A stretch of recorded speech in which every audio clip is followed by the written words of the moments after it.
Bonjour à tous, on se retrouve dans un nouvel épisode de Graines d'artistes. Aujourd'hui, on a la chance d'être accueillis par Cuisine Déco, un showroom de cuisine Snedero à Melun. Et on a pu tourner dans ces différents espaces de cuisine pour cet épisode. Donc je vous laisse tout de suite avec le nouvel épisode du jour. Aujourd'hui, je suis avec Inano et Abel de Ataina Productions, des journalistes, entrepreneurs. Bonjour à vous deux. Bonjour. Pour commencer, est-ce que vous pouvez vous présenter un peu chacun? Oui, du coup, moi je m'appelle Inano, j'ai 23 ans maintenant, et du coup, avec Abel, ça fait maintenant ça fait 1 an et demi qu'on travaille ensemble, du coup, pour Ataina Productions. Du coup, moi je m'appelle Abel, j'ai 24 ans et ça fait 1 an et demi qu'on travaille ensemble sur la boîte, mais on travaille ensemble depuis plus longtemps parce qu'on s'est rencontrés à l'école, je pense qu'on y viendra après. Ouais. Mais du coup, on travaillait déjà ensemble à l'école, donc ça fait déjà 4-5 ans. 4-5 ans déjà. C'est ça. Justement, l'école, vous avez quitté l'école il y a 2 ans à peu près. Vous pouvez nous raconter un peu le parcours, quelle école Alors du coup, on a fait l'Institut européen de journalisme à Paris, donc l'IEJ Paris qui est situé dans le 16e arrondissement. On a fait un bachelor, donc 3 ans, avec Abel. On s'est rencontrés donc en première année, on était dans la même classe les 3 ans. Et en fait, comme dans notre école, c'était souvent des travaux par deux qu'il fallait faire, on fonctionnait souvent en binôme. Et ben, au bout de la 2e année, si je ne me trompe pas, avec Abel, on s'est mis en binôme pour travailler ensemble. Et en fait, ça fonctionnait bien. Du coup, on a travaillé ensemble pendant la 2e année et la 3e année. Et on a continué encore après le diplôme, du coup. Ok, bon, le bon partenaire de travail, c'est vraiment la meilleure chose à trouver. Exactement. Pourquoi vous avez voulu faire du journalisme? Est-ce que c'était vraiment, vous avez toujours voulu faire ça, ou est-ce que c'est venu un peu genre, il faut trouver une étude à 18 ans? Ouais, je pense que c'est plutôt ça. Mais en vrai, je pense qu'on m'a pas donné la même réponse là-dessus. Mais moi, en vrai de vrai, je savais pas ce que je voulais faire jusqu'à 19 ans. Ok. En gros, au lycée, je savais pas du tout. Quand j'ai dû faire les choix après le bac, j'ai mis n'importe quoi. En gros, j'ai mis des licences juste pour aller à la fac. Et je me suis dit, bah, tu sais quoi, on verra. Et la fac, c'est ce qui est un peu le plus ouvert. Tu sais, Ouais. tu fais un peu des trucs. Enfin, c'est généraliste. Donc finalement, je me suis dit que ça allait me laisser du temps en plus. Et en fait, ça m'a juste laissé du temps pour me rendre compte que j'étais pas très bon à la fac. Ah. Et du coup, après, j'ai commencé à faire des portes ouvertes, etc.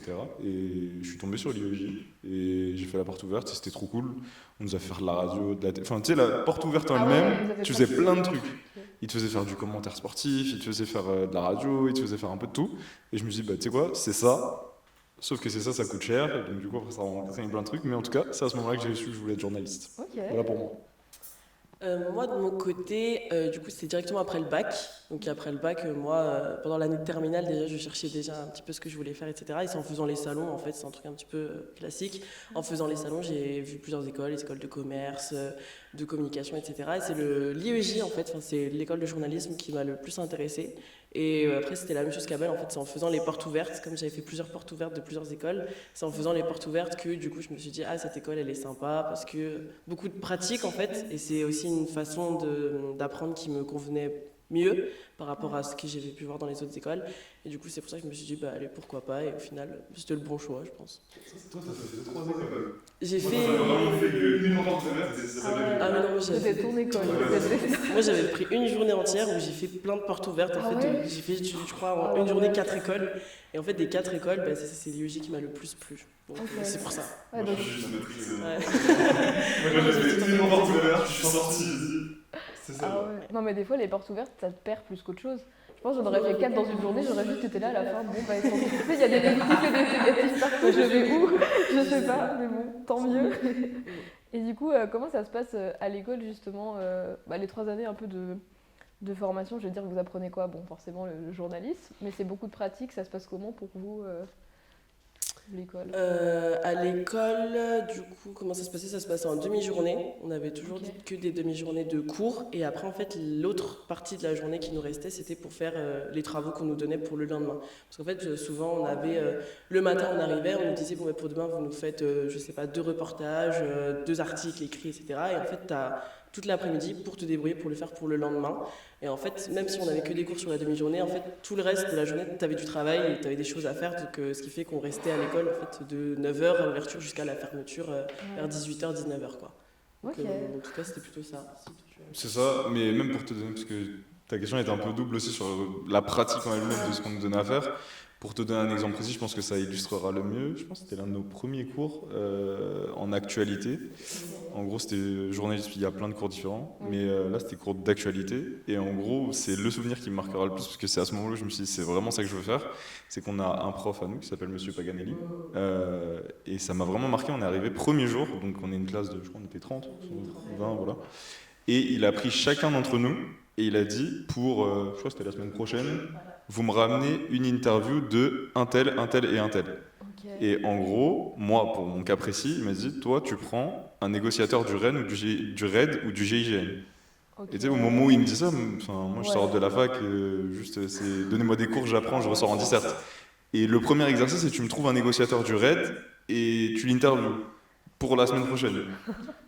Et c'est à ce moment-là que j'ai dit, mais monsieur, faut des autorisations, faut... Parce qu'en fait, c'est des organismes très fermés, le RAID, surtout les négociateurs, ils sont toujours anonymes et tout. Et je me suis dit, bah, bon, je me rappelle plus ce que tu avais eu, toi, tu me diras après, mais du coup, j'ai appelé et je lui ai dit, ouais, monsieur, ça marche pas et tout. Au bout de 2 jours, il m'a dit, si tu rentres pas par la porte, tu rentres par la fenêtre. Et si tu rentres pas par la fenêtre, tu rentres par la cheminée. Et c'est à ce moment-là où, en fait, ça a juste éclairé tout Ouais. le reste.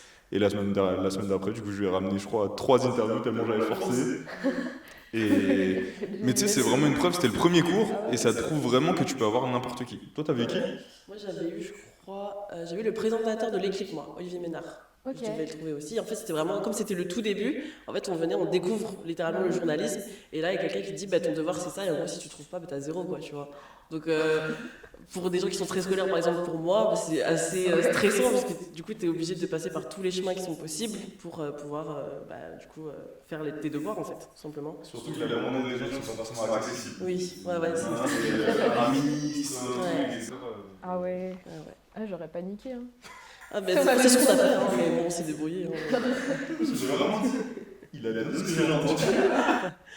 Bah après, vous étiez direct dans le bain comme ça. Une fois que ça. t'as fait Mais ça, c'est tu pour peux tout faire. t'illustrer le truc pratique Ouais. de l'école, c'est qu'il y a pas, enfin, il y avait des cours, mais il y avait vraiment beaucoup de trucs, aller dehors, aller chercher des trucs. Ok, bah en vrai, je pense que c'est utile dans votre domaine, quoi. Je pense que tu peux pas faire autrement, qu'il n'y a pas de méthode miracle. Ouais. Avant de vous rencontrer, et bah, du coup de faire l'école, etc., est-ce que vous pensiez déjà à l'entrepreneuriat, ou est-ce que justement c'était vraiment pas un truc qui vous avait traversé l'esprit Alors moi personnellement pas du tout. Je Ok. pense que même avant de rentrer dans l'école, je savais pas trop ce que c'était l'entrepreneuriat. Tu sais, c'est pas Ouais. quelque chose que. On en Je pense parle qu'aujourd'hui, quand tu es dans ce domaine-là, tu t'en rencontres plein. Mais si tu es quelqu'un, on va dire, bah, si tu es un employé, un salarié, etc., tu vas pas rencontrer des entrepreneurs tout le temps, à moins que tu fasses bah, dans ce domaine-là. Du coup, moi, pas du tout, parce que moi, en fait, quand je suis rentrée dans l'école de journalisme, je m'étais dit, bah, je vais travailler peut-être pour tel média ou dans tel domaine et tout. Et je m'étais pas dit, ah, je vais faire ma propre boîte parce que je veux faire ça et je vais faire ça comme ça et tout. Donc, moi, personnellement, pas du tout. Et non, pas du tout. Moi aussi, hein. Non, en vrai, moi, ça fait un moment que ça trotte un peu. Pas forcément l'entrepreneuriat comme on l'entend un peu partout. Tu sais, toi, tu disais que si t'es pas dans le milieu, tu le connais pas. Mais je dirais même qu'aujourd'hui, même si t'es pas dans le milieu de l'entrepreneuriat, avec les réseaux sociaux et tout, ça tourne un peu partout. La mentale de l'entrepreneur et tout, c'est un peu ça. Moi, sincèrement, juste, j'avais ce truc depuis que je suis petit. c'est Parce ça. que quand j'ai travaillé sur des trucs, on va dire des taf un peu étudiant ou des choses comme ça, quand tu fais le marché, des trucs à 5h du matin, on te parle mal et tout, c'est à ce moment-là où moi je me suis dit non, je pense que j'aurai pas de patron et Ouais, c'est ça. ça me tente pas du tout et je préfère faire ce que je veux moi pour moi, Ok. le reste... Mais du coup, ouais, j'avais déjà cette mentalité-là avant d'arriver à l'école. Comment ça vous vient l'idée du coup de vous lancer, parce qu'au final vous vous lancez direct en sortant de l'école, vous vous dites ça y est, on s'associe, on monte notre boîte. À quel moment dans l'école déjà vous y avez pensé? J'ai forcé une anneau. Non, pour le coup, c'est pas que je l'ai forcé, mais vous allez comprendre pourquoi j'ai dit ça. C'est parce qu'en gros, moi, j'ai réfléchi d'une manière très simple. C'est qu'à l'école, on a fait du coup nos 2 premières années. Et la 3e année, il y a la directrice de l'école qui est venue me voir et qui m'a dit écoute, là, les réseaux sociaux de l'école, en gros, on a besoin de quelqu'un pour s'en occuper. Est-ce que tu veux bien le prendre en même temps que l'école, en gros? Et je me suis dit, ça prouve que je travaille bien et que ça peut se traduire dans le monde professionnel. Mais du coup, j'ai dit à la directrice, j'accepte, mais si je le fais avec Ina. En gros, je lui dis, moi, je veux bien faire ça en parallèle des études, mais je sais qu'il faut que ce soit lié, puisqu'en fait, on travaille toujours en binôme. Il y a beaucoup d'exercices à l'école où c'est du binôme, il y a très peu de trucs individuels. Et donc, je me suis dit, en fait, si je fais toutes les choses de l'école en binôme avec Inano, et qu'à côté, je dois faire les réseaux sociaux tout seul, c'est bizarre et ça va pas. Enfin, à ce moment-là, en tout cas, j'ai pas trop réfléchi, je trouvais pas ça cool. Donc, je lui ai dit, c'est soit je fais avec Inano, soit je fais pas. Ce qui peut paraître très bizarre, et je pense que ça t'a paru très bizarre, mais en tout cas, moi j'ai réfléchi comme ça. Trouver un poste, j'ai trouvé un travail. Et pour le coup, j'ai vraiment appelé l'été et j'ai dit allô. Et du coup, je lui ai dit, bon, écoute, voilà, la directrice elle a proposé ça, et du coup, est-ce que tu veux? Et du coup, voilà, c'est le moment de t'avertir. Et du coup, oui, c'est vrai, en fait, il m'a forcé à le faire, c'est vrai. C'est pas forcé, on peut pas le faire aussi. Oui, en fait, c'est qu'en deuxième année, ça s'était tellement bien passé en termes de travaux, etc. Parce que déjà, nous, on aimait ce qu'on faisait, on s'amusait dans ce qu'on faisait, etc. Mais en plus, on avait de très bons retours de la part des professeurs par rapport à nos travaux. Et du coup, il m'a vraiment appelé l'été, par contre, quand il n'y avait pas cours. Et donc, pendant que moi, je travaillais, parce que du coup, on avait des petits tafs à côté, etc. Et il m'a appelé, il m'a dit, ouais, j'ai une proposition de la directrice, est-ce que tu veux le faire avec moi, etc. Et j'avoue que moi, au début, je me suis dit...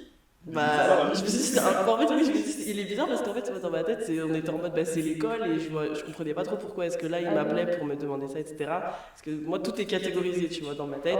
Et du coup, ça me faisait un peu bizarre qu'ils me disent, ah, bah, j'ai trouvé un truc, viens, on le fait ensemble et tout, ça va être cool, machin. Et du coup, ben, on a réfléchi parce que quand même, même il fallait qu'on attende des retours de la directrice, je crois, ou quelque chose comme ça. Et du coup, au final, quand la directrice a dit oui, si tu veux, tu le fais avec Inano, bah, du coup, j'ai dit ok, c'est cool. Et bah, c'était cool, oui, c'était vraiment cool. Donc, voilà. Ça a bien marché, vous travaillez toujours ensemble. Et justement, c'est ce que j'allais rajouter. Et en plus du fait de simplement un peu forcer pour faire avec elle, ça permettait aussi de demander à la directrice de nous mettre dans la même classe en dernière année aussi. Ah oui. Il y avait aussi ce paramètre-là, parce que je te cache pas que... T'as tout négocié en fait dans Non, la mais... Depuis le début, il a tout manipulé. Non, mais c'est dans le sens où, en fait, il y a des gens qui travaillaient pas forcément de la même manière à l'école. Bah, Ah oui, comme oui. partout, il y a des gens qui sont pas forcément motivés, il y a des gens de trucs. Je t'avoue que, comme nous on payait l'école nous-mêmes, on avait un peu la même motivation, parce que quand l'argent il sort de ton compte, ça fait pas trop plaisir, mais du coup on avait une grosse motivation tous les deux. Et j'avais pas trop envie en troisième année, qui est une grosse année quand même, de me retrouver avec quelqu'un qui travaille pas en fait en binôme, tu vois, et de devoir tout faire. Donc c'est pour ça que j'ai dit à la directrice, on fait un accord, on fait, mais juste on fait avec Ina et du coup on se retrouve dans la même classe. Donc ça part de ça.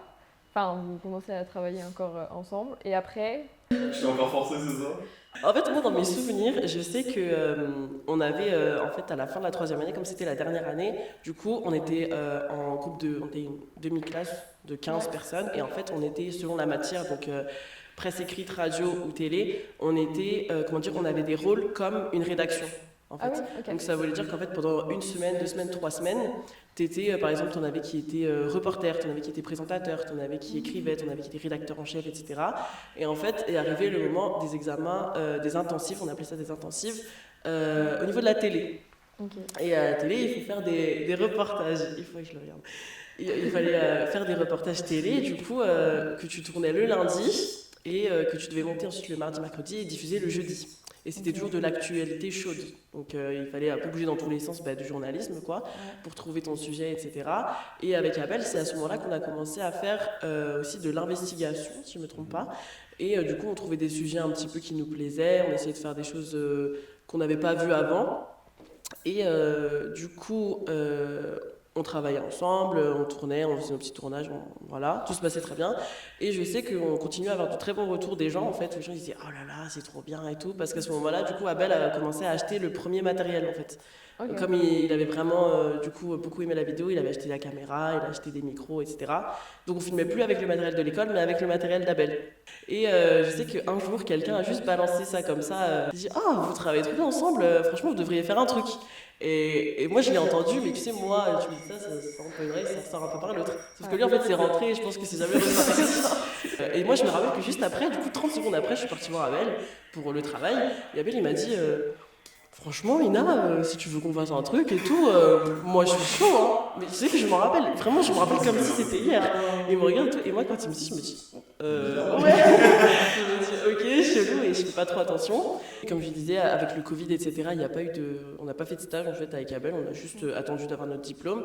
Et en fait, ça a été quelque chose d'assez instinctif. En fait, on avait terminé l'école, et ça, pour le coup, j'avoue, c'est très naturel, c'est qu'en fait, même si on avait terminé l'école, on se disait, bah, vas-y, demain on se voit. Et genre, on savait qu'on allait travailler, mais on savait pas trop ce qu'on faisait en fait. Juste, on se voyait, on travaillait, on parlait un peu, etc. Parce que aussi, au tout début d'une boîte, parce que là, on se rendait pas encore compte, mais tu sais, tu réfléchis beaucoup sur ce que tu veux faire, comment tu veux le faire, etc.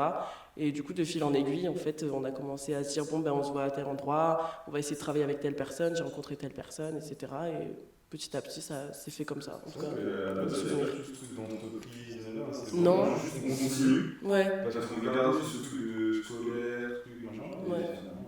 C'est après que c'est ça. Ouais, c'est après qu'on a commencé à rencontrer des gens, à leur dire ce qu'on voulait faire, et ben juste après, on en est arrivé là. Moi je dirais que c'est ça, et puis que ça vient aussi de se dire, pas forcément l'entrepreneuriat en lui-même, mais le fait de se dire qu'on voulait faire du journalisme indépendant. C'est venu aussi de, je sais pas si tu te rappelles le podcast qu'on avait fait en cours de podcast. Ouais. En gros, on avait à l'école des cours d'éthique journalistique. Où c'est vraiment tout ce qui est éthique, savoir comment traiter un sujet, comment ça reste éthique tout simplement, c'est dans le nom. Et où on nous avait dit du coup le matin, si on te dit non à un sujet, c'est qu'il y a sujet. C'est qu'il y a matière à investiguer, parce que si on dit non, je te le mets en gros parce que des fois juste non parce que le sujet n'est pas intéressant. Mais en général, quand quelqu'un qui est le supérieur hiérarchique de quelqu'un te dit non, c'est qu'il y a sujet à faire, parce qu'il ne veut pas que ça sorte. Et l'après-midi, on a un podcast d'investigation et on nous demande de prendre un sujet d'investigation tout simplement et d'en faire un podcast pour dans un mois, je crois, enfin je sais plus ce que c'était. Et on se retrouve en groupe, du coup avec Ina bien sûr et avec 2 autres personnes, je crois, ouais, c'est ça.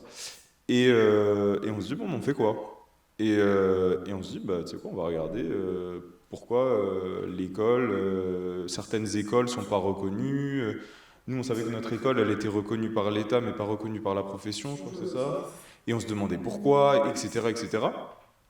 Et on propose ça. On dit, bon, on va faire tel sujet, on va voir, on va commencer à investiguer, etc. On propose au prof. Et le prof nous dit, bon, écoutez, je vais voir, c'est quand même un sujet qui concerne l'école, donc je vais consulter l'école. Et du coup, c'est l'après-midi même, je crois qu'on est convoqué à la direction de l'école, tout ça. Et on nous dit, en gros, c'est un sujet un peu touchy pour l'école et tout. Et c'est mieux de pas le faire, en gros. Et du coup, sur le moment, on s'est dit, c'est trop chiant. Enfin, tu sais, quand t'es à l'école et tout, t'as ton sujet, tu te dis, mais pourquoi et tout. Et en fait, je pense que c'est juste à ce moment-là qu'on s'est débloqué le truc de on veut qu'il n'y ait plus jamais personne qui puisse nous dire non à un sujet. Tu vois, en dehors de l'école, tout ça, c'est de l'histoire ancienne, entre guillemets. Mais juste à ce moment-là, moi, en tout cas, dans mon cerveau, ça m'a débloqué ce truc de me dire, en dehors de ne pas avoir de patron, au niveau journalistique, il n'y a personne qui va me dire ne fais pas tel sujet. Voilà, exactement. C'est à ce moment-là où ça a créé ce truc d'indépendance. Oui, c'est vrai que c'est intéressant. Enfin, c'est des trucs auxquels on pense pas trop. On se dit les journalistes, ils écrivent, mais il y a quand même plein de personnes qui regardent, qui disent non. Comment vous trouvez votre nom ? Ça m'intéresse. Il y a une histoire derrière le nom ? C'est une autre histoire qui se passe du coup. Je sais plus exactement. Je ne saurais pas te le replacer au terme chronologique, tu vois. Mais du coup, je sais que ce jour-là, c'était au téléphone. Tu te rappelles ou pas ? Moi, je me rappelle, on était au téléphone et tout. Et d'ailleurs, du coup, on faisait chacun notre truc avec Abel. Et en fait, il m'appelle et il me dit ouais, Nano, aujourd'hui, on cherche le nom de la boîte. Et il me sort ça comme ça. Et tu sais, alors que genre, moi, je devais être en train de faire un truc totalement différent et tout. Et en fait, on n'était pas encore dans cette mentale, en tout cas, de on va faire une grosse boîte indépendante, de machin, etc. Tu vois, c'était vraiment encore le commencement. Et du coup, je me dis ok, d'accord. Et donc on cherche le nom, et en fait comme c'est très compliqué de trouver un nom en fait qui correspond à ce que tu veux faire, surtout quand tu veux faire du documentaire et du journalistique, de pas tomber dans le cliché un petit peu, tu vois. Et en mode on voulait pas mettre un truc genre reporter, nanana et tout, parce que ça fait un peu trop vieux je trouve par rapport à nous. Et du coup ce qui s'est passé c'est qu'en fait on a fait comme un jeu. En fait, on a mis un chronomètre, je crois. On mettait 30 secondes. On mettait 30 secondes. Et en fait, il y en avait un qui mettait le chrono et l'autre qui cherchait pendant ces 30 secondes une proposition. Et du coup, en fait, c'était un brainstorming, mais du coup, hyper sous pression parce que j'avais que 30 secondes. Et du coup, même lui, et du coup, moi, je notais des trucs sur mon papier, je cherchais n'importe quoi sur l'ordinateur et tout. Et on a fait des rounds comme ça jusqu'à ce que, en fait, du coup, il y en a un qui proposait un truc, l'autre disait ouais, non, pas trop, nanana, etc. Et on a fait ça jusqu'à ce que, du coup, on tombe sur Até Aina.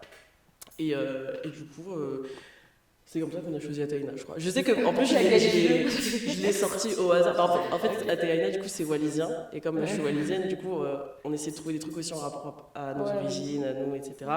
Et je l'ai juste vu sur le... Je me rappelle très bien, je l'ai vu sur le dictionnaire, en fait, wallisien. Et j'ai juste vu, en fait, liberté, qui correspond à ce qu'on veut faire. Et du coup, j'ai juste dit Athéina. Et là, Abel, il me dit « Ah, j'aime bien !» Et du coup, c'est comme ça qu'on a pris Athéina. Voilà. Mais c'est surtout que même en dehors de ça, on cherchait toujours. Bon, on a eu plein d'idées, mais on cherchait dans cette optique de liberté, d'indépendance, etc. Moi, en espagnol, étant d'origine cubaine, on cherchait un peu des deux. Liberté, liberta, c'est genre libertage, je sais pas, on trouvait pas ça bien et ça nous démarquait pas forcément, enfin ça nous correspondait pas en tout cas. Et c'est vrai que quand elle a lu Athéina, je me suis dit ah. Pas facile à retenir au début, tout le monde bégaye un peu, etc., etc. Mais une fois que tu as le sens derrière, on trouve ça très cool. Donc, mais en vrai, c'est facile. Enfin, c'est pas facile à retenir, mais le nom, vu qu'il est en même temps pas commun, une fois que tu l'as eu une ou deux fois, en fait, ça va, ça se fait. Sauf moi sur mon brouillon. Il y a plein de gens, des clients, franchement, nous encore souvent, même des amis à moi qui n'arrivent pas à dire Athéina, ils disent Athéna, à tes trucs, ils n'arrivent pas, tu vois. Ma mère n'arrive pas à le prononcer. Ouais, mais du coup, tu retiens un truc que tu sais pas dire bien ou que tu vas bloquer dessus, tu le retiens plus facilement qu'un nom passe-partout que tu oublies en vrai. Donc, vu que vous venez de la même formation, comment vous répartissez les rôles ou les tâches question sensible. Non, jamais. Non, pas du tout. Non, mais en fait, c'est trop un avantage de venir de la même formation. Oui. Parce qu'en fait, on a appris à faire les mêmes choses. C'est-à-dire qu'en termes de compétences pures, on sait faire les mêmes choses. Juste, Inano aime des choses que moi j'aime pas, et moi j'aime des choses que Inano aime pas. Donc en fait, juste tout simplement, on a cette capacité-là de. Si tu veux un exemple concret, Inano a plus d'appétence pour l'administratif, où moi, l'administratif, ça me rend fou. Ouais. Moi, ça va être plutôt sur des choses matérielles, esthétiques et tout. Inano, tout ce qui est un peu carré, administratif, papier, etc., ça la dérange pas. Voire, elle aime bien parce que c'est scolaire. Ouais. Moi, c'est très loin de moi. Et par contre, tout ce qui est esthétique, matériel pur, etc., ça, j'aime bien. Du coup, ça fait qu'on a la même formation. Donc, si on arrive sur un tournage, je ne suis pas là. Inano peut faire exactement ce que je sais faire. Et moi aussi. Mais, et c'est pour ça qu'on travaille bien ensemble, quand il y a quelque chose que moi, j'ai pas trop envie de faire, je vais appeler Ina, je vais lui dire allô, Tu peux remplir les Ina, s'il te papiers. plaît. Et elle, d'un autre côté, elle me dit allô, il y a un client qui m'a dit ça, je peux t'envoyer. Ça va être un peu ça. Donc, c'est comme ça qu'on se répartit. Ok. En fait, ce qui est bien, c'est que comme on a des centres d'intérêt qui sont différents, mais en même temps, on travaille de la même manière. C'est-à-dire que s'il y a des trucs à faire en plein milieu de la nuit, on va les faire en plein milieu de la nuit. Ça va pas forcément nous déranger ou quoi au niveau de la charge de travail, etc. Sur les réseaux sociaux, on voit que c'est ma voix qu'on entend dans quasiment toutes les vidéos. Mais parce qu'à côté, Abel, en fait, lui, il s'occupe de tout ce qui est choisir les archives, choisir ce qui va bien fonctionner, comment on commence la vidéo, etc. Et moi, en fait, on entend ma voix parce que moi, j'aime beaucoup écrire, en fait, le commentaire et raconter les choses à l'écrit. Et lui, il est beaucoup plus dans l'implicite et du coup, travailler sur l'image et ce que reflète l'image à travers ce que moi, je vais dire. Donc voilà en quoi ça fonctionne bien aussi. Ouais, c'est bien. Vous êtes interchangeables, mais en même temps, vous avez vos spécialités. C'est ça. Je pense que le plus important dans tout ça, c'est même pas de se répartir les rôles, c'est juste qu'on a trouvé, pour Ina et pour moi, une personne qui travaille de la même manière en fait. Et c'était déjà le cas à l'école, et c'est pour ça qu'on s'est très bien entendu dès le début, parce qu'il y en a aucun de nous deux qui va rechigner à travailler, il y en a aucun de nous deux qui va pas être pro sur un tournage, il y en a aucun de nous deux, puisqu'on a travaillé avec beaucoup de gens jusqu'à maintenant, que ce soit à l'école ou après, et il y a plein de gens où en fait tu regardes la personne et tu te dis mais faut être pro là, enfin. Et d'un autre côté, on peut rigoler toute la journée, on s'amuse de fou et on adore ce qu'on fait, et c'est trop bien de travailler ensemble. Mais dès qu'il faut se focus et être pro, on est tous les deux pareils et on est pro. Alors que malheureusement, il y a des gens avec qui on travaille et qu'on travaille plus d'ailleurs, parce que pour ces choses-là, et t'arrives en fait, c'est plus pro. Donc c'est pour ça aussi qu'on s'est bien trouvé. Oui, mais c'est dur de trouver quelqu'un des fois qui travaille pareil que nous, parce que c'est pas forcément C'est pour évident. ça que j'ai forcé pour garder Inano dans ma classe mais et dans le t'as binôme eu- en 3e année. T'as eu raison, au moins les travaux de groupe, ça s'est bien passé après. Votre premier documentaire, qui est sorti en juillet 2022, comment ça s'est passé? Ça faisait quoi de sortir son premier, première production hors école, je veux dire, justement?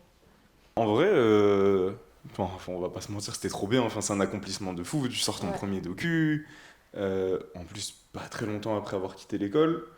En plus de ça, documentaire qu'on a tout financé nous-mêmes. Enfin, tu sais, c'est comme si t'es artisan et tu sors un truc de tes mains. C'est vraiment le même sentiment, Oui. sauf que là, c'est un documentaire du coup. Ouais. Mais c'est vraiment le même sentiment de t'es allé tourner, tu t'es déplacé, t'es allé à droite, à gauche, t'as contacté des gens, enfin, tout le travail d'un documentaire. Donc ouais, c'est comme un artisan qui sort quelque chose de ses mains. T'es heureux, t'es fier surtout.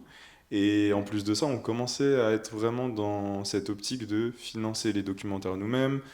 C'est un peu la structure de l'entreprise, comme on a financé nos études nous-mêmes, c'est de financer la boîte elle-même aussi. Ok. Euh, donc d'avoir cette indépendance grâce à notre travail. Sauf que quand on était à l'école, on l'a financé grâce à des entreprises, en allant travailler, moi, du prêt-à-porter, Inano dans le magasin de sport, etc.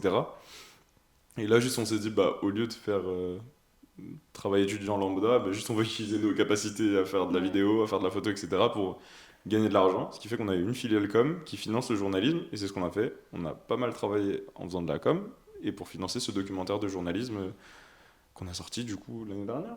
En été 2022. L'année dernière. Et Ouais. du coup, bah, trop fier et trop content surtout de pouvoir avancer. Parce qu'aujourd'hui, on a déjà avancé. Ce qu'on va sortir maintenant ressemble plus du tout à ça. Mais Ouais. il faut bien commencer quelque part. Et si tu attends si tu attends d'être le meilleur pour commencer, tu commences jamais. Donc, C'est vrai.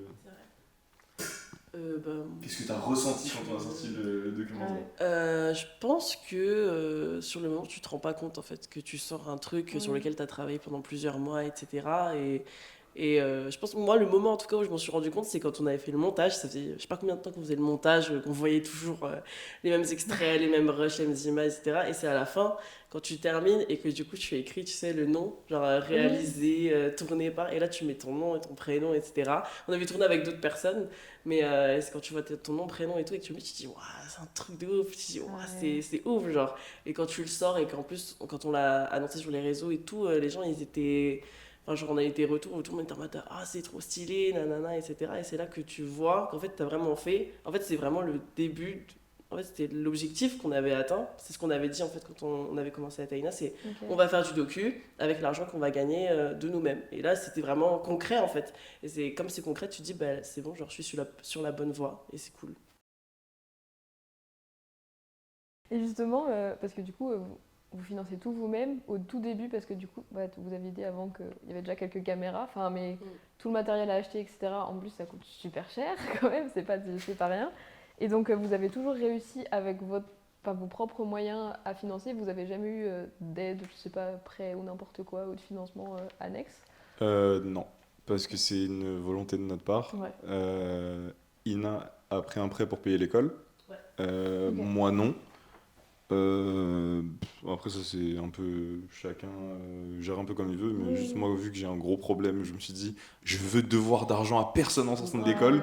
ni à la banque ni à personne, et du coup juste bah, pendant les 3 ans j'ai pas dormi, genre j'étais sur une moyenne de sommeil très très légère on va dire, et j'enchaînais l'école, après j'ai fait un service civique, ensuite j'ai travaillé, enfin j'ai fait pas mal de trucs, mais du Ok. coup en sortant de l'école effectivement je devais rien à personne. Oui. Et je suis arrivé dans cette même mentalité-là avec la boîte. Et je me suis dit, il faut qu'on. En fait, surtout dans un domaine comme le journalisme où il y a ce truc de indépendance, de si quelqu'un te donne de l'argent, Ouais, tu lui dois quelque chose. bah, Enfin, même pas que argent. Mais... psychologiquement, déjà de nous-mêmes, on va se sentir redevable, on te doit Ouais. quelque chose. Et en plus, même en dehors, si je sors un documentaire d'investigation sur quelque chose et qu'en fait il est relié de près ou de loin avec une personne qui t'a donné de l'argent, t'es pas indépendant pour de vrai. Ouais. Donc Ouais. c'est pour ça qu'on s'est dit qu'on finance tout nous-mêmes. On va pas dire que c'était facile. C'est pas facile encore aujourd'hui. Parce que c'est beaucoup de travail. Mais ouais, du coup, le matériel, on a tout financé nous-mêmes. Et pendant l'école, après, et juste petit à petit, l'oiseau fait son nid. Mais ouais, on a tout financé nous-mêmes. Ok. Mais en vrai, c'est hyper courageux, je pense. Enfin, parce qu'il y a plein de personnes qui voudraient peut-être se lancer, qui se diraient bah, j'ai pas d'argent, je fais un prêt, ou même un prêt, ça fait peur. Se lancer soi-même bah, avec son propre argent, ça fait peur aussi. Donc en gros, bah, tu fais pas quoi. Enfin, genre, je sais pas. Après, je pense que nous, la chance aussi qu'on a eue avec Abel quand on a commencé, c'est qu'on est tous les deux, enfin en tout cas à ce moment, on était tous les deux encore chez nos parents. Ouais. Donc en fait, on se levait le matin, on allait travailler à Paris, ou bien il y avait l'un qui venait chez l'autre et vice-versa.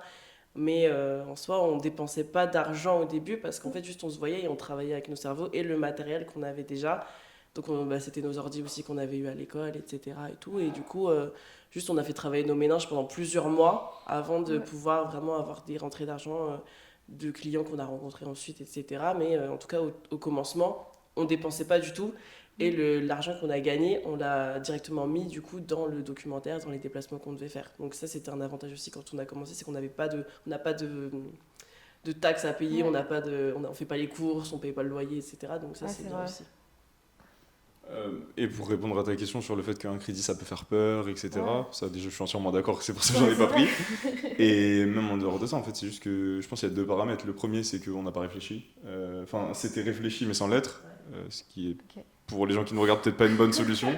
Pour nous, pour l'instant, ça a marché, tant mieux. Mais en fait, je pense qu'on avait juste confiance en nous et confiance dans le fait qu'on est juste deux gros détraqués du travail, en gros. Et on s'est dit qu'il n'y a pas un monde où si on travaille autant, ça ne fonctionne pas. Ouais. Et donc on s'est dit, bah, tu sais quoi, juste on va travailler, travailler, travailler, travailler, et il y a un jour où ça va payer. Et comme tu disais, tu commences, t'as rien en fait. On avait un appareil photo pour deux, on n'avait pas de lumière, là on avait des lumières, on n'avait pas de Ouais, lumière, on n'avait pas de micro, on n'avait rien. Et en fait, juste à ce moment-là, bah, ce que tu dois faire, mais c'est un peu comme dans toutes les situations, en fait, quand t'as pas, bah, juste tu réfléchis. Et bah, il nous manque une caméra, bah, on se débrouille, on va aller voir des gens. Peut-être des gens qui étaient à l'école avec nous, qui avaient une année de plus, donc qui ont déjà une caméra dans une boîte, ou alors on va voir l'école, est-ce qu'on peut vous emprunter, et trucs, et machin. Et en fait, les micros, bah ouais, tu commences, bah peut-être tu vas poser un iPhone, et tu vas mettre le micro. En fait, juste, tu réfléchis pour compenser le fait que t'as pas de matériel, en fait. C'est Ouais. ça. Ou même, bah peut-être qu'un tournage, bah oui, tu vas le faire avec une et pas deux caméras, et puis tu vas faire deux fois plus de plans pour avoir deux fois plus de plans au montage et croire que t'avais deux caméras. C'est Ouais. juste en réfléchissant que tu compenses le fait, mais c'est sûr que malheureusement, si t'attends d'avoir du matériel, si t'attends d'avoir l'envie, si t'attends d'avoir tout, en fait, Ouais. tu peux attendre très longtemps et tu te lances jamais. Ouais, bah, ça arrivera jamais. Il n'y a jamais un moment où tu as tout d'un coup. Enfin, Ça à existe moins pas. d'être. Ça existe Je pas. sais pas. Surtout Ouais. pour, entre guillemets, des gens comme nous, où à la base, quand on arrive à l'école, on a zéro contact dans le journalisme, on Ouais. connaît personne, on n'a pas d'argent, entre guillemets, enfin, on avait sincèrement que notre motivation. Enfin, on n'avait rien de plus que notre motivation et le fait qu'on soit jeune et que du coup on puisse Travailler. enchaîner physiquement. Mais franchement, c'est tout ce qu'on a, hein. À la base, c'est vraiment tout. Et finalement, après, quand tu bosses, tu bosses, Ouais, ça vient j'ai l'impression que petit à ça fait petit. vraiment. On parlait de réseaux sociaux, développement tout à l'heure, mais malheureusement, enfin, c'est vrai quoi. Enfin, c'est ce qu'on a fait et aujourd'hui, bah, on a du matériel. Ouais, ça vient petit à petit, c'est ce qu'il faut. Et du coup, on va parler travail, que travail, travail, travail. Comment vous. Enfin, je vais pas dire votre emploi du temps type parce que bon, il n'y a jamais une journée pareille, mais entre une journée peut-être où vous n'avez pas de tournage justement, qu'est-ce qui se passe, et une journée où vous êtes en tournage ou. Comment ça se passe du coup? Alors, quand on a commencé avec Abel, c'était freestyle. On va te raconter du coup tout ce qui s'est passé. Au début, c'était vraiment freestyle. Il y avait des fois où, genre, on se voyait à 13h, ensuite on restait jusqu'à 20h, on travaillait, on parlait beaucoup, etc. Comment est-ce qu'on fait? Parce qu'en fait, quand tu commences, tu sais pas comment commencer en fait. Ça, c'est le début, tu sais pas comment commencer, etc. Et en fait, au fur et à mesure, ce qui s'est passé, c'est que je crois que c'était dans ton département, oui, c'était en 93, que en fait Abel a vu une annonce ou je ne sais pas comment, mais en gros un programme d'incubateur d'entreprise. Et du coup, il nous a dit, il m'a dit, vas-y, c'est trop bien, viens, on le fait. En fait, vous avez remarqué qu'il m'a beaucoup dit on va faire ça, on va faire ça, etc. Et en fait, ce qu'il fallait faire, c'est qu'il fallait candidater, il fallait présenter ton projet, etc. Et déjà, le fait de devoir candidater et de savoir que en fait, c'était quelque chose qui pouvait vraiment nous aider dans l'entrepreneuriat, parce qu'on a toute la formation journalistique, mais quand tu lances ta boîte, tu dois. C'est une boîte, quoi, c'est une structure, c'est totalement différent du journalisme, etc. Et du coup, on s'est dit que c'était super, ça pouvait vraiment beaucoup nous aider d'intégrer ce programme. Et en fait, on a candidaté, on a eu la chance en fait, d'être pris. Et déjà, ça, en fait, c'était une première. Comment dire? Ça nous a permis de passer un certain step, dans le sens où, du coup, on a eu quelques formations. C'était une formation par mois, je crois, pendant 4, 5, 6 mois, où en fait à chaque fois ils nous apprenaient une étape importante dans la boîte. Donc en gros c'était comment structurer ta boîte, comment est-ce que tu fais ton modèle économique, comment est-ce que tu fais tes offres, et comment est-ce que tu fais en sorte que ta boîte soit pérennisée. Et parce que la formation, on l'a eu quelques mois, après c'était terminé, il faut quand même se débrouiller, etc. Et déjà ça nous a permis de nous structurer un petit peu au fur et à mesure, parce qu'on a rencontré en fait des gens qui étaient dans le même cas que nous, des entrepreneurs, on voit comment est-ce qu'eux ils s'organisent, et la plupart du temps en plus, c'est que nous on est tout le temps tous les deux, et les gens sont tout seuls en fait. Et quand ils nous voient, ils sont tous là à dire « Ah mais vous êtes deux et tout, c'est bien, moi je suis tout seul, etc. » Et du coup nous, ça nous permet de nous structurer aussi. Et du coup, au fur et à mesure de la formation, maintenant que la formation est terminée, en fait, on programme, avant on programmait à la semaine, maintenant on programme au mois, voire au trimestre, nos journées. Et du coup, pour répondre à ta question, parce que je me suis un petit peu éloignée, c'est que quand on n'a pas de tournage de prévu, etc., c'est qu'avec Abel, on se rejoint à Paris, en fait, pour travailler. Et on a toujours un truc à faire, même si on n'a pas de tournage, on a des clients à relancer, des montages à terminer. En interne, on doit travailler sur notre communication des réseaux sociaux, on doit travailler sur nos offres, on doit faire de la prospection. Et du coup, on se donne des heures avec des deadlines entre nous. Parce que ça, c'est aussi un avantage des deux, c'est qu'on se dit, allez, à 13h, toi, t'as fini ça et moi, j'ai fini ça. Et après, quand c'est terminé, en fait, on se le présente et on passe à autre chose. Et du coup, quand on n'a pas de tournage, c'est ce qu'on fait. Et quand on a des tournages, du coup, juste on les cale dans la semaine. Et après, on adapte, en fait, notre planning par rapport à ce qui était déjà prévu. Ok. Donc, voilà. Je pense que c'est important de revenir sur cette formation un peu qu'on a eue après l'école. Parce que déjà, comme Ina l'a expliqué, ça nous a énormément aidé au côté entreprise, voir ce que c'est que vraiment être un entrepreneur. Parce que moi, personnellement, dans mon entourage, j'en ai pas. Enfin, de base, en tout cas. Du milieu où je viens, il n'y en a pas. Et je l'ai vraiment pris, je sais pas si toi aussi, mais je l'ai vraiment pris comme si on faisait un master, en fait. Parce qu'on a fait notre bachelor, du coup, d'école de journalisme. Et je l'ai pris comme si on faisait un master et que je me disais, on a étudié le journalisme, maintenant on étudie comment on fait une boîte. Parce que, en fait, ça, malheureusement, ça s'invente pas.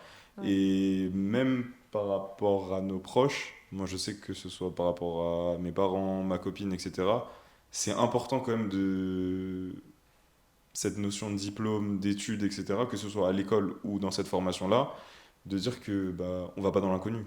Parce que sincèrement, au niveau de nos compétences à nous, en vrai, il y en a à l'école qui sont partis en première, en deuxième année, parce qu'ils se sont dit, moi j'ai pris tout ce que j'avais à apprendre, maintenant je vais faire mon truc, point.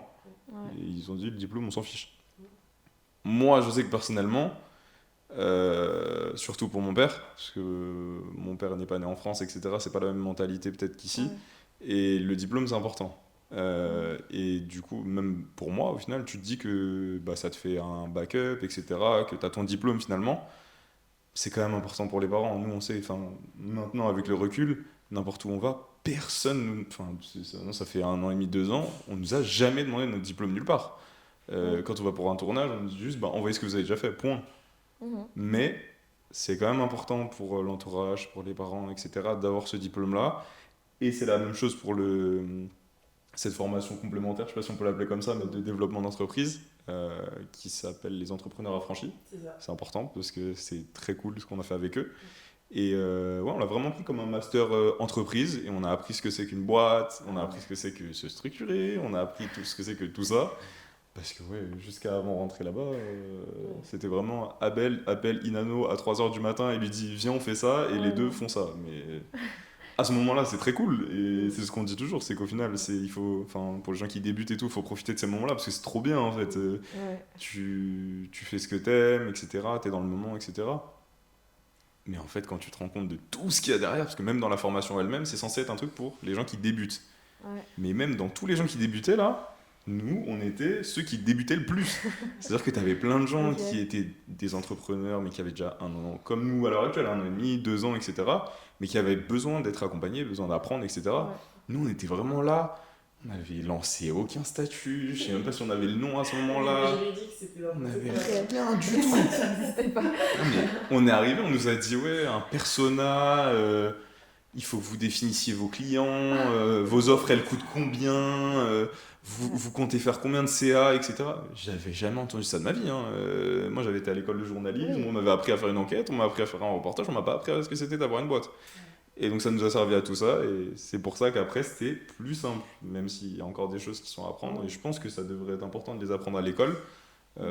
Notamment dans des écoles spécialisées comme le journalisme par exemple, puisque c'est une option quand même de faire sa propre boîte et on devrait l'apprendre je pense. Mais du coup c'est pour répondre un peu globalement à ta question, c'est ça. Ok.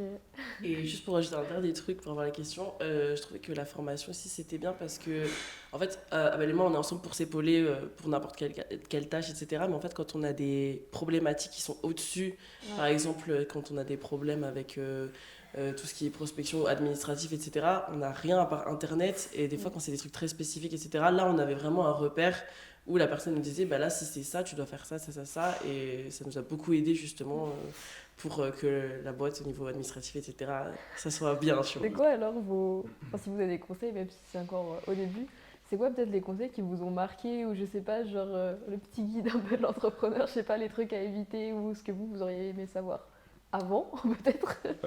En vrai, je dirais que dans notre cas à nous, Ouais. il n'y a pas forcément de truc à éviter. En fait, tout ce qu'on est passé jusqu'à maintenant, c'est Ouais. ce qui nous a ramené à là. Ouais, Et c'est vrai. c'était trop cool. Même si je sais que Inano, à quelques reprises, en avait un peu marre que j'accepte des petits contrats à 30 euros, c'est possible. Mais finalement, tu me donneras ton avis après. Mais je pense que en fait, c'est en prenant des contrats à droite, à gauche, parce qu'en fait, quand tu sors d'école et que tu connais personne, tu vas pas avoir des contrats comme on a à l'heure Ouais. actuelle. Et donc, bah oui, enfin, franchement, on a fait des trucs. Aujourd'hui, je me dis comment on a accepté ça, mais ça allait avec, d'une part, le fait qu'on n'avait pas de clients, d'autre part, notre niveau aussi à ce moment-là. Mm. Et bah oui, on a accepté des trucs à 30 euros, à 50 euros, fallait faire le tour de l'île de France, des trucs où. Ça rentabilisait même pas le ticket de métro. Ah non, pas du tout! Vraiment pas du tout. Il y avait vraiment rentabilité zéro. Limite, on perdait de l'argent à faire la prestation. Ouais. Mais, enfin, si demain quelqu'un commence, le conseil c'est de pas passer par là. Parce que sincèrement, il faut pas. C'est illégal de payer des gens si peu. Oui. Maintenant qu'on est vraiment Ouais. dans le monde vraiment du travail, etc. Mais payer quelqu'un 30 euros ou 50 euros pour faire une prestation comme ça, enfin franchement, juste faut aller déclarer à toutes les gens où c'est possible de Ouais. déclarer, mettre les gens en prison, c'est pas possible de faire ça. Mm, mm. Nous, dans notre cas à nous, je suis content qu'on soit passé par là, mais toutes les personnes qui arrivent aujourd'hui, on vous donne 50 euros, franchement, c'est pas mieux de pas les prendre, mais faudrait que le milieu il change en fait, c'est pas possible de prendre des tels prix. Surtout le milieu de la prestation de service comme nous, de la vidéo et tout, les gens se rendent pas compte des prix en fait. Demain, tu vas appeler un photographe, tu vas lui dire je veux les photos pour demain et c'est 30 euros. Ouais. Ça existe pas ça en fait, c'est pas possible parce que. Et puis surtout, je veux 30 euros, et puis les 30 euros, je te les donne dans 3 mois. Super. T'as l'idée d'aller à la boulangerie et de dire ouais, la baguette je la paye 10 centimes, mais les 10 centimes je te les donne dans 3 semaines. Ça existe pas ça en Non. fait. Ouais.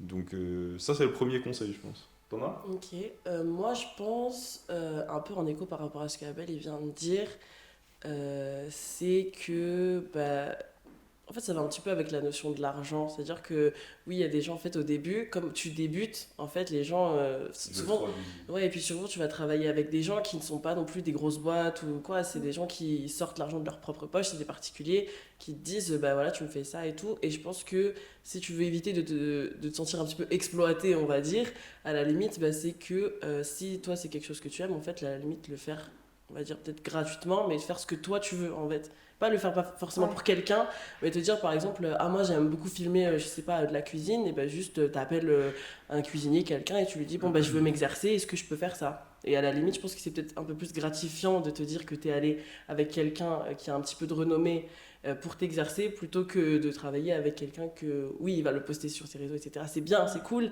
mais toi à côté, en fait, ce sera un mec qui t'a pris, une personne en gros qui t'a pris beaucoup de temps, qui t'a pas payé beaucoup et qui t'a demandé des trucs très précis. Alors que toi, quand tu commences, en fait, tu veux surtout t'améliorer, découvrir des choses sur tes compétences internes et tout ce qui est boîte, finance, etc. Tu le vois après, en fait. Mais je pense que c'est bien de faire ce que tu aimes au début parce que bah, c'est quand tu fais les choses que tu aimes que tu apprends le plus rapidement, en fait. Mais même pour aller encore plus là-dessus, à partir du moment où la personne elle te paye, même si elle te paye que 20, 30, 50 euros, elle va avoir cette exigence de dire mais je t'ai payé en fait. Oui. Donc en fait, Ouais. une personne qui paye 50 euros, elle peut être culottée au point de te dire tu me renvoies 50 versions, je suis Oui. pas content du travail, machin chouette. En fait, à 50 euros, j'aurais même pas dû t'envoyer en fait. Donc c'est pour ça que je suis d'accord avec toi, Kina, que c'est peut-être mieux d'aller. Et parce qu'en fait, si tu vas gratuit, on va dire ça s'équilibre. Le rapport entre les deux s'équilibre. Il y a plus rapport client-prestataire, mais tu es là pour proposer quelque chose. En fait, si la personne n'est pas contente au final, bah, elle n'a pas payé. Donc, juste toi, tu t'es exercé, tu as fait un truc cool. Et voilà.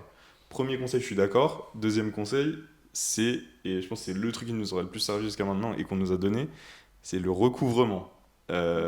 Récupérer son argent. Ouais. Et c'est une phrase qui m'a marqué qu'on nous a dit. On nous a dit, l'argent c'est bien, mais il est mieux dans ta poche que dans la poche de... C'est quoi la phrase? Je sais plus ce qu'elle c'était. Dans la poche de ton client, je crois, non? Il y avait ça? Je sais plus. Enfin bref, la morale de ça, c'est que l'argent, il est mieux quand il est dans ta poche. Ouais. Parce qu'en fait, quand tu commences, tu fais des comptes et tu dis, alors j'ai eu tel client ce mois-ci, il va me payer 500 euros. J'ai eu le client le mois dernier, il va me payer 300 euros. Et le client le mois prochain, il va me payer 200 euros. Enfin bref, à la fin, imaginons, tu dois avoir 1000 euros. Ouais. Et tu te dis, trop bien, ce mois-ci, je vais toucher 1000 euros. J'ai fait toutes les prestations, tout est fait, tout est envoyé, Ok. tout le monde a validé. Sauf qu'en fait, personne te paye. Et personne te paye ce mois-ci, et puis tu te dis, bon, c'est pas grave, je les ai pas touchés ce mois-ci, mais je vais toucher mes 1000 euros le mois prochain. Et en fait, le mois prochain, tu les touches pas non plus. Et en final, 4 mois plus tard, tu as touché 200 euros. Donc en fait, cet argent-là, certes, tu as fait la presta, certes, tu as tout fait, mais tu pas ton argent. Donc en fait, c'est pour ça que là, après, tu dois commencer à mettre des systèmes en place, d'acompte, Ouais. des systèmes en place de relance, de majoration. Et tout ça, nous, au début, on se disait, mais attends, si on va avoir un client, déjà que, bah ouais, t'es au début de ta boîte, tu te dis, on arrive par la pointe des pieds, les gens ne nous connaissent pas et tout. Et tu te dis, je dois arriver, ils ne me connaissent pas, je vais faire une prestation qu'ils vont peut-être pas aimer. Et en plus de ça, je vais leur dire, vous me donnez de l'argent en avance, et si vous me payez pas à temps, vous me payez plus. Mais au début, on s'est dit, mais jamais de la vie, on va faire ça en fait. Je t'avoue que bon, quand on a attendu des 6 mois, 7 mois, 8 mois pour être payé, Ah, ça fait beaucoup quand même. on a commencé à mettre quelques petites clauses dans les contrats et à mettre que, bah oui, vous allez me verser un acompte de 30% avant de commencer à travailler. Si j'ai pas les 30%, je me déplace pas. Oui, donc oui, tout simplement de. Même si vous n'avez pas forcément confiance dans votre travail ou dans tout ce que tu veux, t'es un être humain. L'exemple de la boulangerie, c'est le meilleur pour moi parce qu'en fait, même si la baguette elle est pas bonne, t'auras pas l'idée de pas la payer. T'as une boulangerie, elle va coûter peut-être 1,10€, 1,15€, et une autre boulangerie qui va coûter 90 centimes. Même si le pain est moins bon, tu vas payer avant de partir.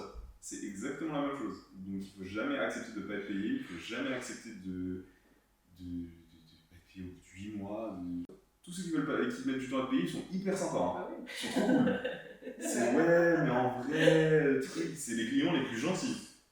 Alors que t'as des gens qui payent direct, et la relation c'est envoie-moi le truc, je t'envoie, truc, l'argent est reçu, point final. Il n'y a pas de relation client, amicale, truc. Donc voilà, conseil, mettez des apports, des acomptes, mettez des suppléments de relance, parce que c'est mieux de ne pas passer par une personne. Autre conseil? Non, en vrai, le conseil, c'est tout simplement d'essayer de chercher autour de soi. Là, la formation des entrepreneurs affranchis, en fait, c'est, entre guillemets, c'est quelque chose qu'on n'aurait jamais trouvé si on n'avait pas cherché un minimum, etc. Et il y a plein d'outils comme ça. Enfin là, la formation, c'était gratuit, hein, on n'a rien payé. Ok, ouais. C'est un incubateur et tout, mais c'est gratuit parce que c'est associatif, etc. Et il y a plein de trucs comme ça à côté de chez tout le monde, en fait. À part, malheureusement, si tu habites au plein milieu de nulle part. Mais aujourd'hui, même avec Internet, dans la formation, tu peux la faire à distance. Il y a plein de trucs qui existent. Et de pas hésiter à parler avec les gens. Parce que ça, je sais que Ina me prenait pour un fou au début. Mais c'est quoi? Vas-y, décris mon attitude au début. Ah ouais, oui, c'est ce que j'allais dire aussi, du coup ça me venait en tête aussi, c'est que en fait quand tu commences de zéro ton projet, tu es obligé d'aller partout. Tu dois aller à des endroits où même des fois tu dis ça va te servir à rien, ou ça n'a aucun rapport avec le journalisme, avec la vidéo, et en fait juste tu vas parler un peu de ton projet, ça va intéresser un tel qui va en parler à son cousin, à la tante de la cousine, de l'ami de je sais pas qui, et en fait après les gens du coup ils vont te connaître, ils vont te dire ah ça m'intéresse, et ensuite du bouche à oreille, en fait t'es obligé de faire du bouche à oreille parce que même si t'as des réseaux au début, bah si t'as 20 followers en fait ça sert à rien d'avoir des réseaux, donc en fait bah, ça c'est un truc que Abel il faisait beaucoup au début, c'était que à chaque fois il me disait bon bah là je vais à tel endroit, il y a un forum, des associations, là il y a un salon, là il y a un truc de cuisine, là il y a un truc, et en fait au début moi je me disais mais en fait comme on fonctionne pas du tout de la même manière, lui il voulait directement aller trouver des clients alors que moi je voulais d'abord juste poser le truc sur une feuille et dire ok on va fonctionner comme ça, comme ça, comme ça, comme ça, et du coup ben, en fait au fur et à mesure ben, c'est comme ça que ça a fonctionné, je pense, c'est qu'en allant parler à des gens qui au final ont été intéressés et qui ont parlé à d'autres personnes et qui ont fini par nous connaître, et voilà je pense Et même en dehors d'aller à droite à gauche, ça c'est un truc où on a beaucoup discuté avec Ina, c'est que faut pas hésiter à en parler à son entourage en fait. Parce que tu sais, au début quand je te disais on sortait de l'école, on connaissait personne dans le milieu du journalisme, c'était le cas, c'est vrai. Et on se disait, mais on a zéro réseau. Ce qu'on nous a dit à l'école, on se dit, mais attends, vous vous lancez, et tout le monde nous disait, mais vous connaissez personne en fait, vous allez où Et en fait, juste, des fois, tu t'en rends pas compte, mais tu vas juste être un repas de famille, tu vas juste être un truc, je sais pas, où t'es juste avec tes potes, hein. T'as 5 groupes de potes, quand tu grandis, les gens ils font des choses différentes. Quand t'es au lycée, c'est bon, tout le monde fait un peu la même chose. Mais quand tu grandis, bah, justement, tes potes du lycée, ils sont partis à droite, à gauche, etc. Et en fait, quand tu commences à en parler, bah en fait, déjà, c'est tes potes, donc ils vont pouvoir t'aider. Et en plus de ça, ils vont dire, ah, mais en fait, mon oncle, il fait ça, peut-être qu'il aurait besoin de vous. Ouais. Et après, son oncle, il va parler à quelqu'un d'autre, etc. Donc, même sans parler de aller à droite, à gauche, etc., ne pas avoir peur de parler de ce que tu fais, en fait. Parce que, je sais pas si t'avais peur ou truc, mais on en a beaucoup parlé. Mais c'est un truc où, juste, tu fais ton truc, autant le partager avec tes proches, quoi. Même si, bon, au début, c'est dur un peu d'expliquer ce que tu fais quand tu sais pas trop ce que tu fais. C'est surtout ça. Mais juste de parler le plus possible de ce que tu fais. Et ça marchera, je pense. C'est dur hein, de parler aux gens de ce qu'on fait. Compliqué. Et surtout, je sais que, en tout cas, moi, pour moi, au début, c'était compliqué d'en parler autour de moi parce que, comme disait Abel, en fait, on savait pas exactement ce qu'on faisait. On savait qu'on voulait faire ensemble du docu d'investigation, mais on travaillait encore sur le comment, sur le où est-ce qu'on fait ça, sur qui est-ce qui va payer, avec qui on va pouvoir gagner de l'argent pour financer ça, etc. Et du coup, c'est pour ça que, en fait, on n'en parlait pas beaucoup au début, c'est parce que, en fait, quand les gens me demandaient ce que je faisais au début, je disais, je fais de la vidéo avec Abel, tu vois. Et les gens me disaient, mais attends, je fais quoi exactement? Et tout, je fais, non, mais on fait tout type de vidéos et tout. Et en fait, tant qu'on n'a pas un truc très précis, c'est compliqué, en tout cas pour moi, dans ma tête, d'en parler autour de moi, parce que je sais que ça va entraîner beaucoup de questions auxquelles j'aurais pas forcément de réponse. Et du coup, c'est pour ça que c'est compliqué, en fait. Et c'est surtout pour ça qu'on est très complémentaires. Elle parle pas, tu parles. Parce que franchement, moi, depuis le début, tu me demandes ce que je fais, ou même si tu me demandes pas, on va parler, je vais t'en parler. Genre, parce que c'est mon quotidien. Comme tu disais, des fois, ça peut paraître dur de parler de ce que tu fais. Mais en fait, ça paraît dur pour très peu de raisons. Ça paraît dur parce que soit t'as peur que les gens comprennent pas, soit t'as peur que ça marche pas et que t'en aies parlé pour rien. Mais en fait, dans les deux cas, ils comprennent pas, ils comprendront plus tard, ou s'ils comprennent pas, c'est ton projet, c'est pas le leur, on s'en fout. Et de deux, ça marche pas, et alors? Ça va pas marcher, ça va pas marcher, tu fais autre chose. C'est vraiment dans ce sens où, même quand on savait pas ce qu'on faisait, on me disait, tu fais quoi? Bah, je suis sorti de l'école, moi je travaille avec Léna, on travaille ensemble à l'école. La même chose que je te suis dit tout à l'heure, mais sans tout le côté entreprise, etc. Simplement, bah là, on se voit, on travaille, on veut faire du documentaire. Tu sais, c'était pas ce truc de... On veut avoir une société documentaire indépendante, autofinancée par la communication, Ouais, y etc. avait pas les termes Juste, on veut faire du documentaire, et on va faire du documentaire, et ça va marcher, point. Et c'est pour ça que moi, j'ai moins de difficultés à en parler, parce que juste... ça marche pas, tant pis. Et aussi un autre conseil, 3000 conseils, hein, Chloé. Parce qu'on va traverser plein de choses. Et c'est ne pas, comment dire, je sais que là on est dans une société où il y a beaucoup les réseaux, c'est beaucoup, tout est très digital, très virtuel à distance. Et c'est important d'avoir toujours de la proximité. Et quand je dis ça, c'est de ne pas oublier en fait les bases, la base en fait de l'humain en fait, parce que nous nos premiers clients on les a trouvés en faisant du porte-à-porte en fait. En allant toquer, en allant dans des entreprises, on vient chez eux, ils croient qu'on est des clients et en fait c'est nous, on veut leur vendre des trucs, ils commencent à nous regarder bizarrement, tu vois. Et nous on dit, on fait des vidéos si vous voulez et tout. Et on a fait ça, mais je sais pas pendant combien de temps on a fait ça. Oui, voilà, on le fait encore aujourd'hui et c'est souvent comme ça que ça impacte les gens aussi parce que justement ça choque les gens qui encore, surtout quand tu te vois, on est jeunes, tu vois. Et du coup ils disent, ah mais vous faites de la prospection physique et tout, c'est rare, etc. Et ça aussi, ça te permet aussi de sortir un peu ton épingle du jeu parce que les gens ils se disent, ah c'est les deux là qui sont venus nous parler, etc. Et du coup ils nous rappellent nous parce qu'ils se rappellent de notre visage, de ce qu'on dégage et c'est pour ça pour moi important de garder un petit peu les bases en fait de la société.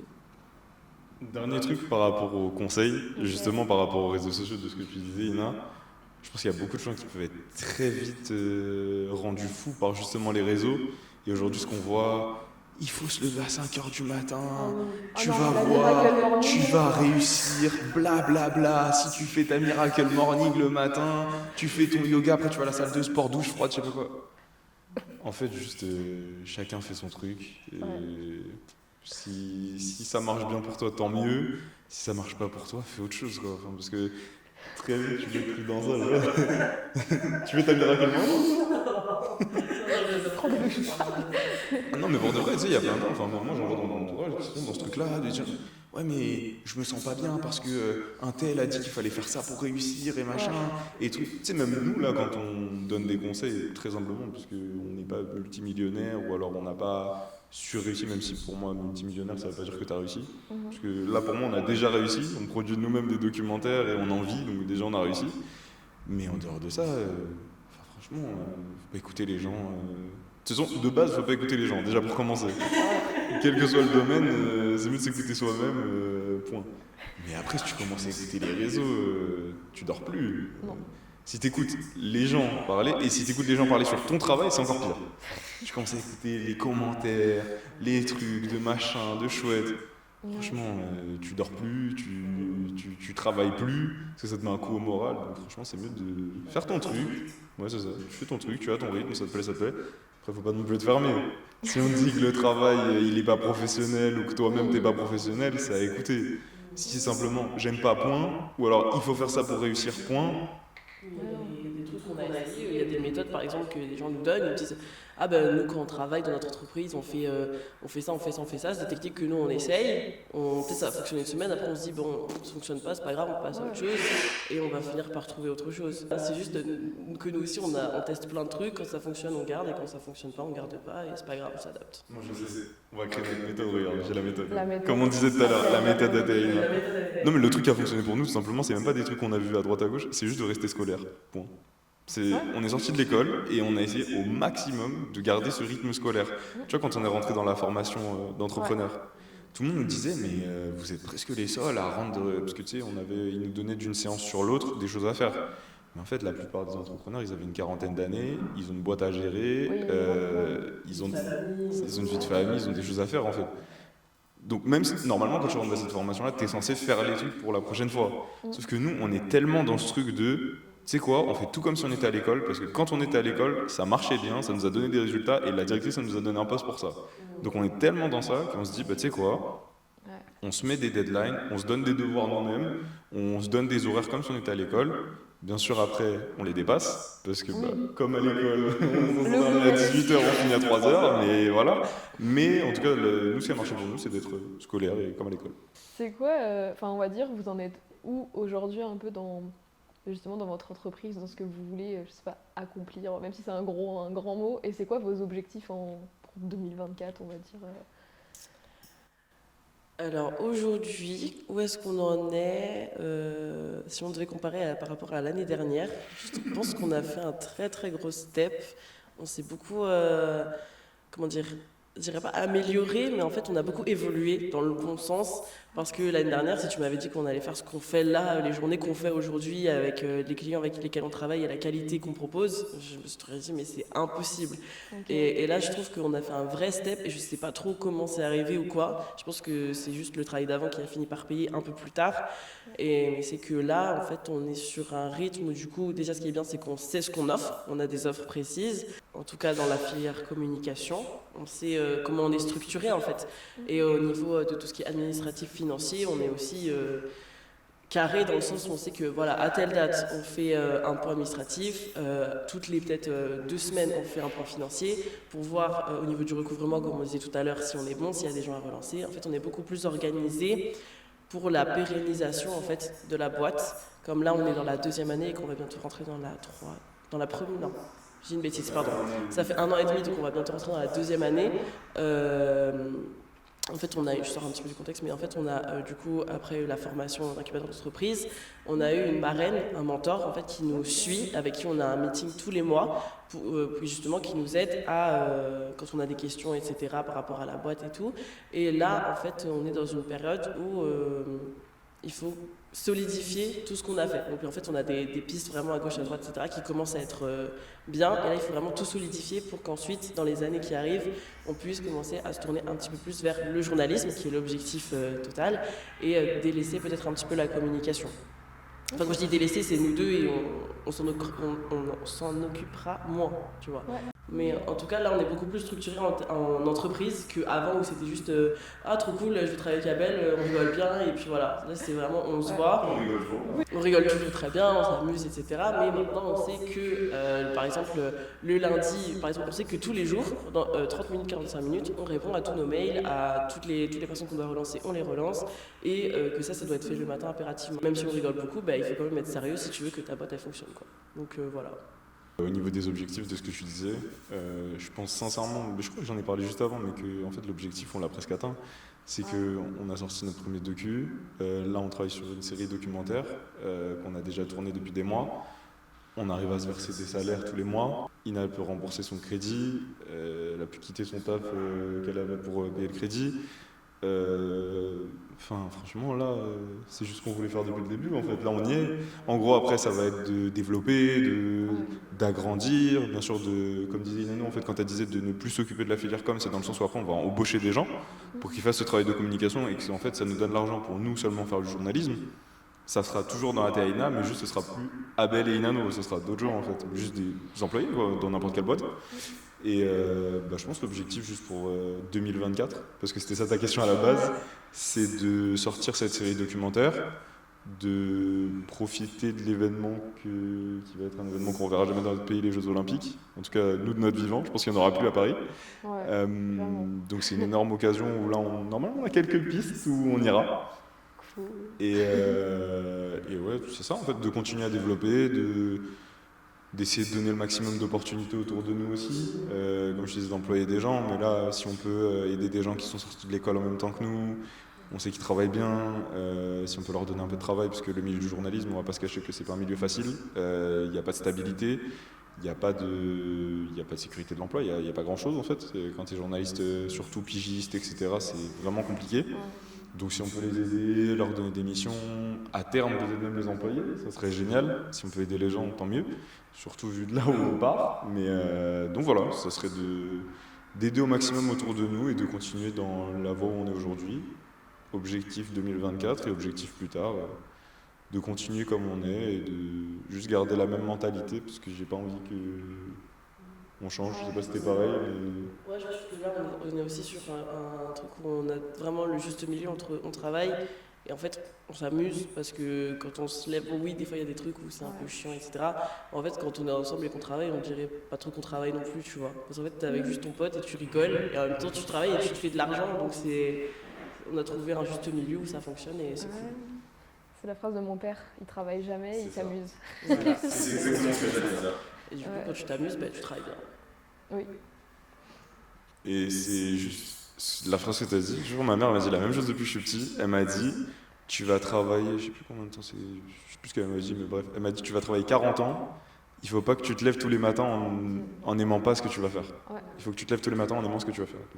Donc, là, depuis une bonne année et demie, 2 ans, c'est le cas. Ça va, le matin. Tant mieux. Le matin, je suis content. Bon, il y a des matins où c'est plus dur que d'autres, mais je suis quand même content.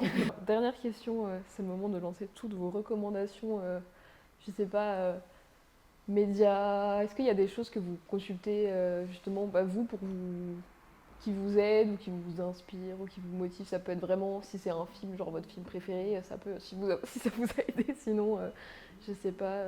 Il y a pas mal de choses. Je dirais qu'on s'inspire de tout ce qui nous entoure en vrai. Il n'y a pas de choses précises. Ouais. Je te laisserai dire après toi, mais moi en tout cas pour ma part, il n'y a pas forcément de choses précises. Je regarde un peu tout ce qui se passe, que ce soit même des choses qui ne sont pas reliées au journalisme, tu vois, des choses dans le sport, dans la politique, dans la culture, n'importe quoi. Donc il n'y a pas forcément. Après, bien sûr, comme on travaille dans un domaine très particulier, le journalisme, de suivre ce qui se passe avec les médias indépendants, les jours, Mediapart, etc., etc. Il y en a plein, on va pas tous les citer, mais il y a des médias qui travaillent très bien. Il y a des médias qui travaillent moins bien et qui font malheureusement beaucoup de mal à notre profession. Et quand on arrive en disant qu'on est journaliste, on n'est pas forcément très bien accueilli. Mais du coup, non, moi j'ai pas forcément d'inspiration particulière. Et c'est aussi par rapport à ça qu'on voulait faire la boîte à la base. C'est parce que dans les médias traditionnels, notamment la télé, on s'y retrouve pas en fait. Tu regardes la télé? Tu regardes la télé? très peu. La seule émission que je regarde, c'est québécois, parce que c'est de la danse. Voilà. Voilà. Mais en termes général, on regarde pas trop la télé et quand on a lancé la boîte, et c'est encore le cas aujourd'hui, on veut faire des formats qui sont aussi adaptés à notre génération. Donc quand c'est du docu, quand c'est de l'investigation, le but à terme, on sait que ça va pas forcément être tout de suite, mais le but à terme, c'est de pouvoir sortir des choses pour que les jeunes et les moins jeunes, mais que tout le monde puisse avoir accès à de l'information indépendante et qu'elle soit vraiment adaptée à notre génération. Parce que on parlait de Mediapart. Mediapart, quand tu veux aller lire une enquête, faut vraiment en vouloir parce que c'est très complet. Ils sont des journalistes qui travaillent très bien, mais des fois ça peut paraître assez indigeste et enfin il y a plein de gens de notre génération qui vont pas vouloir aller lire un article de Mediapart et qui vont pas forcément aller regarder les émissions qu'ils produisent en direct, etc., etc. Donc on essaie de trouver quand même des formats qui sont adaptés et qu'on sortira. On essaie toujours de rester adapté à ce qui se fait en tout cas. Je pense qu'en termes d'inspiration aussi, on est très... comment dire? En fait, on teste beaucoup de choses nous-mêmes, en fait. Il y a des fois, quand on est sur des tournages, on se dit, ah tiens, là, je voudrais bien essayer de mettre ça là, mettre ça là. Des fois, c'est nul et on n'aime pas du tout. Ou bien des fois, juste c'est un nouveau truc qu'on va trouver et on va se dire, ah ça, on pourra l'utiliser pour plus tard, etc. Mais là, moi, comme ça, j'ai pas forcément de base. Par exemple, quand je me pose une question, je vais pas chercher un truc en particulier sur les réseaux. Non. Ok, ça marche. Inspiration est partout. C'est ça. Ça. Toutes les personnes que j'interviewe me disent moi je m'inspire de rien, je m'inspire de tout. Je suis là, merci. Je ne poserai plus cette question. Après, c'est pas... Non, après, il y en a qui ont des inspirations. Ouais. Mais je pense que c'est comme ça que ça marche aussi. En vrai, si t'es curieux, t'inspirer, enfin, quand tu regardes partout, tu trouves forcément quelque chose qui te convient. Ouais. Mais moi je dirais quand je te dis que je m'inspire de tout, c'est qu'il n'y a pas forcément de choses précises, mais si tu prends des exemples, en fait c'est juste que c'est trop large. Mais tu vois, moi par exemple étant amateur de basket, je vais prendre la mentalité de certains basketteurs parce que j'apprécie leur mentalité. D'un autre côté, je vais aller voir pour dans les médias, tu vas prendre certains journalistes et tu vas prendre leur manière d'amener un sujet.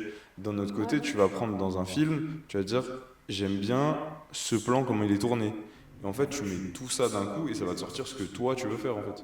Donc c'est plutôt de s'inspirer de tout pour créer ton propre produit finalement, ton propre service, ton propre bébé en fait. On va dire ça comme ça. Ça va. Est-ce que vous voulez dire un dernier mot avant de conclure ce podcast? Du coup, merci beaucoup Chloé de nous avoir accueillis et c'est bien de partager un petit peu notre expérience. Parce que c'est vrai qu'on en parle beaucoup avec nos proches, etc. Mais peut-être que l'expliquer à des personnes lambda, ça sera intéressant pour eux, je sais pas du tout. Merci Chloé. Non, pour de vrai, c'est trop cool. C'est trop cool de pouvoir parler parce qu'en vrai, on interviewe tout le temps des gens. Vous êtes frustrés là, ça y est. Là. Non, pas du tout. Non, parce qu'en vrai de vrai, si on est sincère, nous on n'aime pas ça. Se montrer, expliquer, trucs. C'est pour ça que normalement sur nos réseaux sociaux, il n'y a presque pas de face caméra. Des trucs où on répond, où on parle à la caméra, etc. C'est surtout des voix off, comme le disait Inano, où elle parle dessus. Mais on fait parce qu'on n'aime pas ça en fait. Nous, notre métier, c'est de mettre en valeur les choses, de mettre en valeur les gens, d'expliquer des histoires, etc. Et ça, c'est aussi ce qu'on l'a pas dit, mais quand même, c'est le truc principal. Quand on commençait à réfléchir sur un slogan, etc., on avait cherché la phrase de Albert Londres. Je sais pas si tu vois qui c'est. Ça me dit un truc, mais là, comme ça, je vois pas dans ma tête. Un journaliste très connu, pour te le résumer, et qui avait dit que notre métier, c'était simplement de mettre la plume dans la plaie. C'est-à-dire que notre métier n'est pas de donner notre avis, d'influencer le sujet ou je sais pas quoi. C'est simplement de prendre notre plume, de la mettre dans la plaie, de simplement, du coup, pour le faire en version un peu plus soft, de récupérer le maximum d'informations, de traiter le sujet, de le vulgariser au maximum et de donner à tout le monde pour que chacun se fasse son avis sans que nous, on ait à intervenir dans notre avis.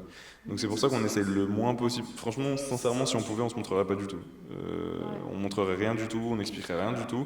Et juste, là, on est un peu obligé de le faire. Pas par rapport à ton podcast à toi, mais par rapport aux réseaux sociaux en général. Non, toi, c'est un plaisir d'être venu. Mais par rapport aux réseaux sociaux en général, si on pouvait ne pas se montrer du tout et simplement donner ce qu'on fait en termes journalistiques, c'est le mieux. Parce qu'en fait, quand tu regardes un sujet d'investigation, t'as pas besoin de savoir qui l'a fait, pourquoi il l'a fait ou quoi que ce soit. Si tu sais que c'est du bon travail, c'est la seule chose qui doit compter. Et si tu sais que c'est indépendant, bien fait et que ça a de la crédibilité, t'as pas besoin de savoir que c'est Abel qui l'a fait, que c'est Inano, que c'est Chloé, qu'importe. Donc en fait... Mais en tout cas, c'est un plaisir d'être venu te voir. Ça fait plaisir aussi de pouvoir en parler. Donc, moi aussi, ça me fait plaisir de vous écouter. Et puis je mettrai tout pas votre site internet en travaux, mais votre lien Nos d'Instagram, réseaux etc. sociaux, Pour que les gens puissent voir. Parce que je parle toujours, mais on voit pas ce que vous faites concrètement. Donc comme ça, ils peuvent aller voir ce que vous avez fait, et puis tout le monde est content. Tu peux teaser un prochain invité? On a peux- le droit à un petit teasing ou pas? Je peux teaser un prochain invité. Là, il y a pas mal de cirques qui arrivent. Cirque, magicien, Monsieur Loyal et contorsionniste. C'est un thème cirque qui arrive après vous. Pour la nouvelle année, du coup. Pour la nouvelle année, Excellent. en janvier. Super. Voilà. Abonnez-vous au podcast, laissez un commentaire, laissez Laissez un un like. commentaire, personne laisse de commentaire. Voilà, laissez un petit On commentaire. ira mettre des commentaires nous, Ouais. sous notre propre podcast. Voilà. Merci beaucoup. Merci Chloé. Merci Chloé. C'est une bonne tournée.